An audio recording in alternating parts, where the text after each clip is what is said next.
كل نفس ذائقة الموت ونبلوكم بالشر والخير فتنة وإلينا ترجعون.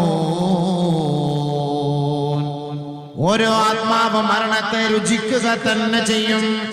ഖുർആനിന്റെ പ്രഖ്യാപനമാണ്.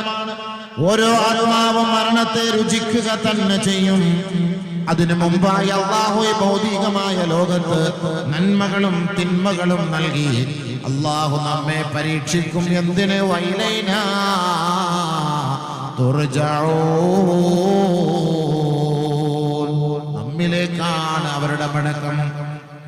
നമ്മിലേക്കാണ്, അല്ലാഹുവിലേക്കാണ് നമ്മളുടെ മടക്കം. പടച്ചവനിലേക്കാണ് നമ്മൾ മടങ്ങേണ്ടത്.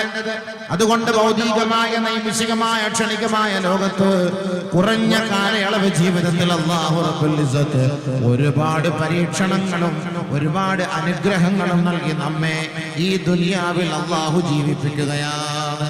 ഒരുപാട് പ്രശ്നങ്ങൾ തരും, പ്രതിസന്ധികൾ തരും, ഒരുപാട് രോഗങ്ങൾ തരും, ഒരുപാട് ഐശ്വര്യം തരും.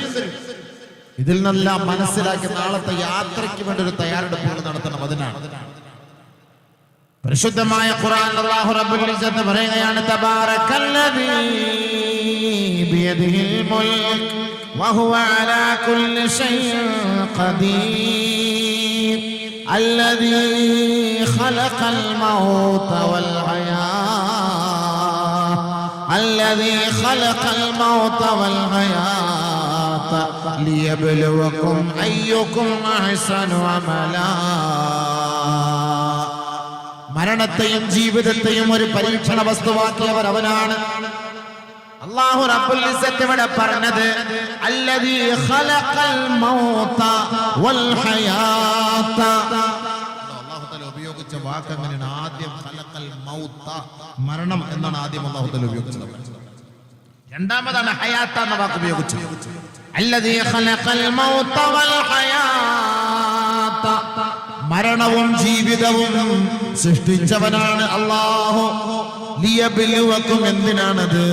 അവൻ നിങ്ങളെ പരീക്ഷിക്കുന്നതിന് വേണ്ടി. എത്രയോ മരണങ്ങളെ നമ്മൾ കാണാറുണ്ട്, എത്രയോ മരണങ്ങൾക്ക് നമ്മൾ സാക്ഷ്യം വഹിക്കാറുണ്ട്. ഫലൗലാ ഇദാ ബലഗത്തിൽ ഉൽഖൂം വഅൻതും ഹീനഇദിൻ തൻദുറൂൻ.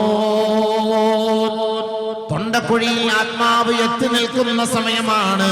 നമ്മുടെ സഹോദരങ്ങളുടെ മുന്നിൽ വെച്ച് നമ്മൾ കാണുകയാണ് റോഡിൽ പിടഞ്ഞു പിടഞ്ഞു മരിക്കുന്നവർ.